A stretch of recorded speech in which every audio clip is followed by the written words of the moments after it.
Long before Dominic Toretto became the international mascot for family, Vin Diesel actually did other movies, believe it or not. And one of the standout ones for me that seems to be lost in time is Disney's 2005's The Pacifier.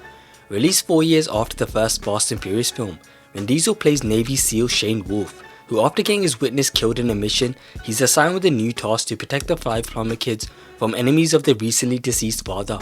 Diesel completely steps out his tough guy comfort zone here and nails the awkward fish out of water vibe as a babysitter who's got no previous experience with kids. It used to be a rite of passage for every action hero to make the transition into family comedies. Arnold, The Rock, Rambo, and even the immortal Dominic Toretto all did it. The Pacifier seems to stand the test of time though, and unlike the Tooth Fairy or the Last Action Hero, this one still holds up pretty well.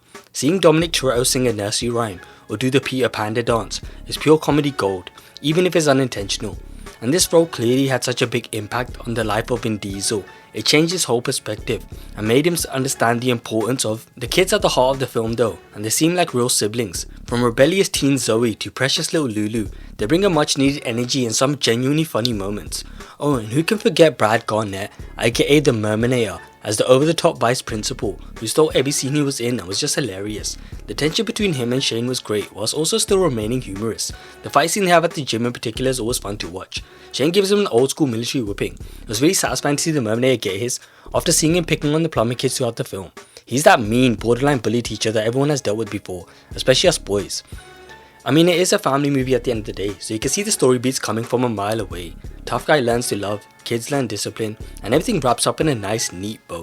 It's cliche, but hey, it is a family movie. It's a classic tough guy meets domestic chaos setup. Shane, who's used to following strict military protocols, must now deal with hormonal teenagers, temper tantrums, diaper changing, and parent-teacher meetings. Oh, and there's also a subplot about a government project called Ghost, hidden somewhere at the plumber residence, which everyone from foreign agents to nosy neighbors seems to be after. And in classic 2000s Disney fashion, the movie takes us on quite an adventure, despite most of it being set in the plumber residence. But even the house itself is quite the character, with hidden passages, trapdoors, and wild animals like Goose guarding the premises.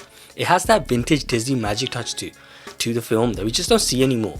Watching Shane go from barking orders to reluctantly bonding with the kids, becoming the father figure they so desperately need was really heartfelt. Like most family movies, expect to see plenty of slapstick humor here, and it's definitely tailored towards kids and preteens, but the supporting cast provide enough laughs and entertainment to keep the kids occupied. Unlike a lot of Disney movies, this one is enjoyable for the whole family. Shane's deadpan reactions to absurd situations, from handling baby spit up to fending off a killer goose, are sometimes laugh out loud funny, and I'm sure most dads can relate to him in one way or another. Even the military man knows that raising a family is a whole different type of chaos. Though Dominic Toretto would still be proud, because at his core, The Pacifier is all about family. Shane learns to let his guard down on what it's like to be a father, while the kids learn discipline and the importance of having a strong male figure in the house. The older boy Seth's journey adds a surprising amount of depth to the film, showing that even in a goofy comedy you can find meaningful messages. He has the best arc in the whole movie by far. Like any awkward teenage boy who's trying to navigate the world, whilst also mourning the sudden death of his father, he struggles to find his true identity until Shane gives him that fatherly approval and support that every teenager so desperately needs in order to achieve their dreams, as well as being a shoulder to cry on for the know-it-all teenager Zoe and a strong father-like figure for the other younger 2 siblings. The film hits the emotional beats well, and for a movie about kids mourning the death of their father, it's surprisingly upbeat and fast-paced. But they hit the moments of sorrow just right. It's how teenagers would really react in a situation like this, hiding their real emotions while pretending they have everything figured out. If you're a fan of family comedies like Cheaper by the Dozen or Daddy Daycare, this movie will still hit the sweet spot for you. It's great for families with younger kids, fans of the early 2000s humor, and anyone curious to see Vin Diesel playing a babysitter. It certainly isn't high art and isn't trying to be. It's a feel-good cheesy film that delivers on laughs and tells a story that has a lot of heart.